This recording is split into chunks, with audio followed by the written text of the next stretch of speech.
जी अस्सलाम वालेकुम। आज हम रणवीर सिंह के थर्मोडायनेमिक्स एंड थर्मोकेमिस्ट्री के कुछ लेवल 1 के जो क्वेश्चन है उसमें से मैं 10 डिस्कस करता हूँ। ठीक है, कि लेवल 1 में हमारे पास 100 क्वेश्चन होते हैं। ठीक है, वो हम 10 मतलब शॉर्ट वीडियोस बनाएंगे उस पर, वो उसमें हम क्या करेंगे, डिस्कस करेंगे। ठीक है, इसमें 3 लेवल्स होते हैं, एक लेवल 1 होता है, एक लेवल 2 होता है, एक लेवल 3 होता है।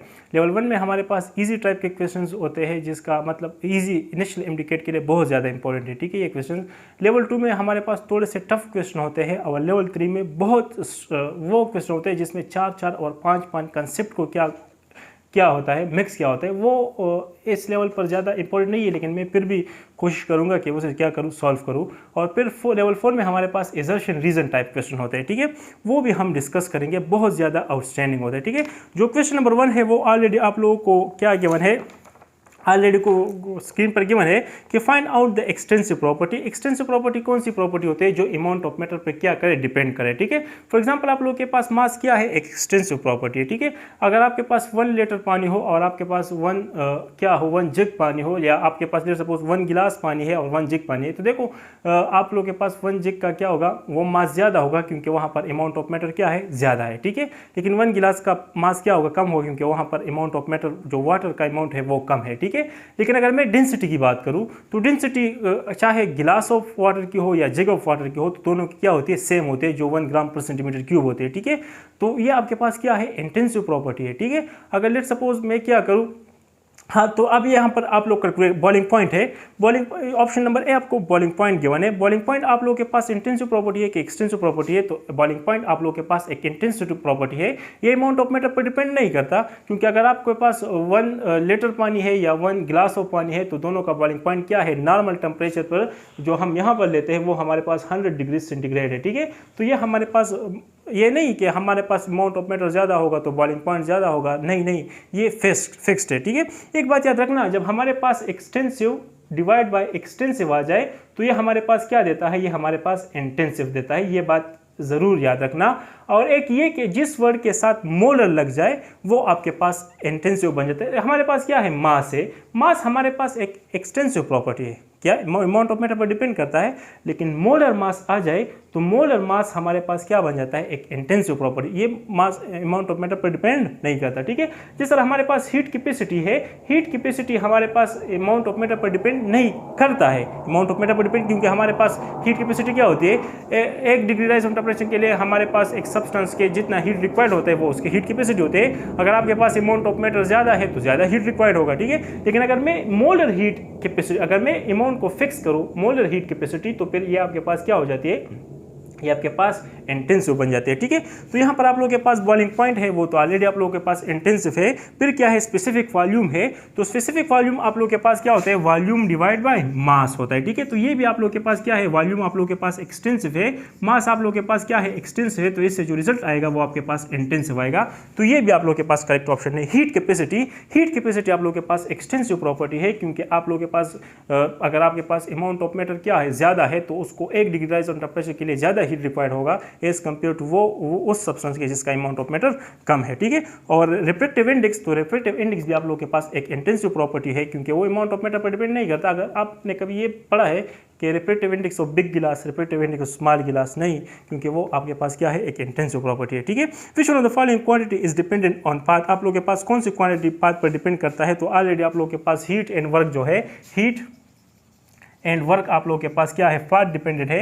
तो यहाँ पर जो गिवन ऑप्शन है वो सी, वर्क आप लोगों के पास क्या है, एक पाथ डिपेंडेंट है। मतलब ये स्टेट फंक्शन नहीं है, इनिशियल और फाइनल पॉइंट पर डिपेंड नहीं करता, ये पाथ पर डिपेंड करता है, जिस पाथ पर आप जाते हो। ठीक है, आपके पास क्या है, out of the boiling point, entropy, pH and a map of the cell, intensive properties are, इसमें से कौन सी इंटेंसिव प्रॉपर्टी है, तो बॉइलिंग पॉइंट हमने ऑलरेडी पढ़ा कि बॉइलिंग पॉइंट हमारे पास क्या है, इंटेंसिव प्रॉपर्टी। ये अमाउंट ऑफ मैटर पर डिपेंड नहीं करता, 1 गिलास वाटर है या 1 जग वाटर है, दोनों का बॉइलिंग पॉइंट क्या है, नॉर्मल कंडीशन टेम्परेचर पर 100 डिग्री सेंटीग्रेड। ठीक है, एंट्रोपी आप लोगों के पास एक एक्सटेंसिव प्रॉपर्टी है। ठीक है, क्योंकि एंट्रोपी क्या है, रेंडमनेस है। अगर आपके पास बहुत ज़्यादा मैटर है तो रेंडमनेस आप लोगों के पास क्या होगा, ज़्यादा होगा, कम मैटर है तो रेंडमनेस क्या होगा, कम होगा। ठीक है, लेकिन अगर मोलर एंट्रोपी की बात करें तो मोलर एंट्रोपी आप लोगों के पास इंटेंसिव प्रॉपर्टी होती है। ठीक है, तो यहाँ पर यह गलत है, ये इंटेंसिव नहीं है। ठीक है, पीएच आप लोगों के पास क्या होता है, पीएच आप लोगों के पास होता है कंसंट्रेशन ऑफ हाइड्रोजन आयन। ठीक है, और ये क्या होता है, number of moles divide by volume.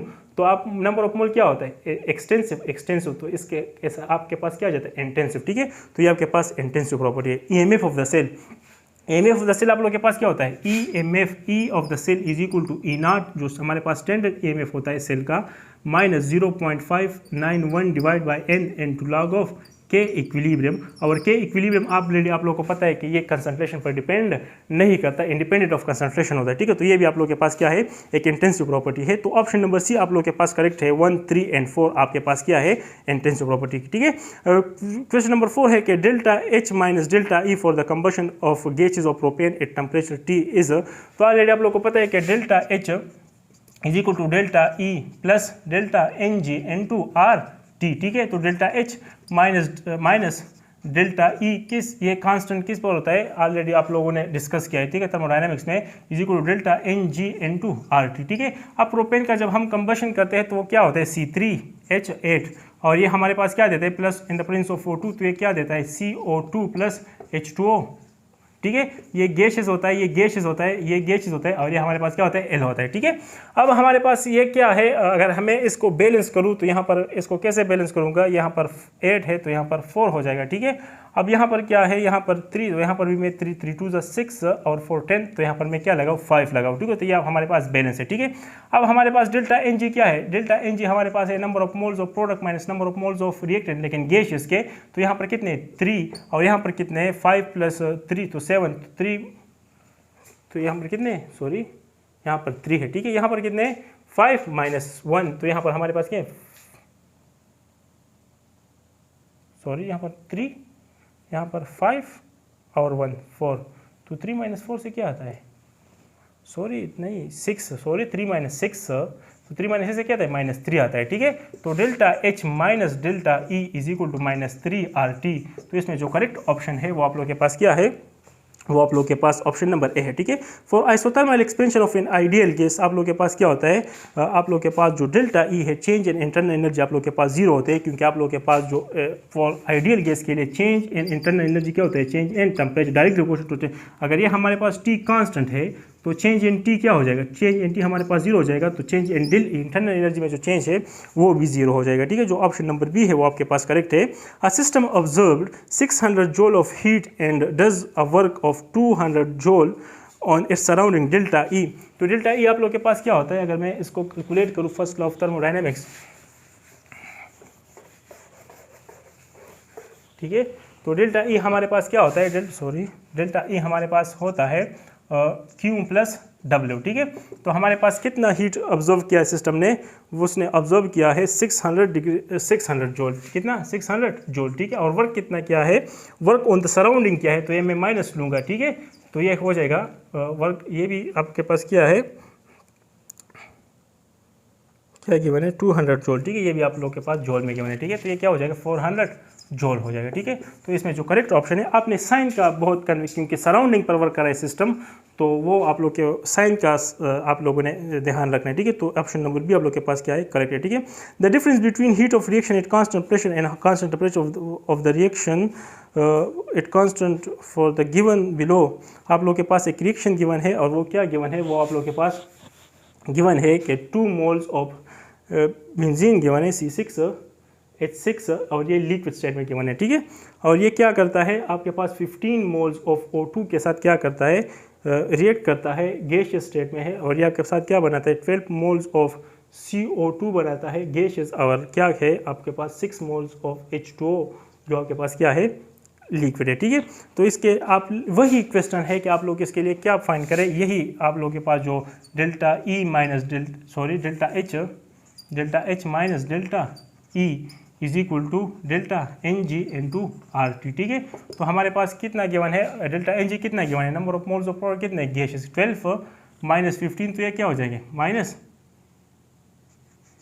हो जाएंगे, ठीक है। और आर की वैल्यू क्या है आप लोग के पास 8.31, और टेम्परेचर क्या है 298 केल्विन, ठीक है। अगर आप इसको किलो जूल में निकालना चाहते हो तो इसको 10⁻³ से जूल से क्या करें मल्टीप्लाई करें, ठीक है। तो इससे जो आप लोग के पास जो आंसर है वो क्या आ जाएगा, वो आप लोग के पास आ जाएगा 7.43 7.4 3। ऑप्शन नंबर डी आप लोग के पास क्या है, करेक्ट है। ठीक है, for in adiabatic process which one is correct. Adiabatic process में आप लोग के पास क्या करेक्ट होता है, आप लोग के पास क्यू क्या होता है, heat entering to the system and leaving to the system क्या होता है, 0 होता है। ठीक है, तो ऑप्शन नंबर बी आप लोग के पास क्या है, करेक्ट है। ठीक है, 1 mole of a gas occupying the volume 3 litre volume is expanded against the constant external pressure of 1 atm to the volume of 15 litre, the work done by the system. तो आप लोग क्या कैसे कैलकुलेट करोगे, आप लोग पहले तो वो कांस्टेंट प्रेशर एक्सटर्नल प्रेशर, तो आप लोग के वर्क डन क्या होगा, वर्क डन आप लोग के पास इरिवर्सिबल होगा। कौन सा वर्क होगा, इरिवर्सिबल होगा। ठीक है, क्योंकि कांस्टेंट एक्सटर्नल प्रेशर के बाद तो आप लोग के पास वर्क डन इरिवर्सिबल, ठीक है, जो हमारे पास नेगेटिव में होता है। ठीक है, तो ये आपके पास क्या होगा, आपके पास होगा पी एक्सटर्नल, ठीक है, N2 V2 माइनस V1। ठीक है, तो वी एक्सटर्नल आपके पास कितना है, वी एक्सटर्नल आप लोग के पास 1 है। ठीक है, और V2 माइनस V1 कितना है, आप लोग के पास गिवन है 15 माइनस 3। ठीक है, तो ये क्या आ जाएगा, ये आपके पास 12 लीटर एटीएम आ जाएगा। ठीक है, और 1 लीटर एटीएम किस चीज़ का इक्वल होता है, 1 लीटर एटीएम आप लोग के पास इक्वल होता है 101.3 जूल। ठीक है, तो इसको इसके साथ मल्टीप्लाई करो 101.3 जूल, तो इसके साथ आपके पास जो आंसर आ जाएगा ये इसका करेक्ट ऑप्शन है।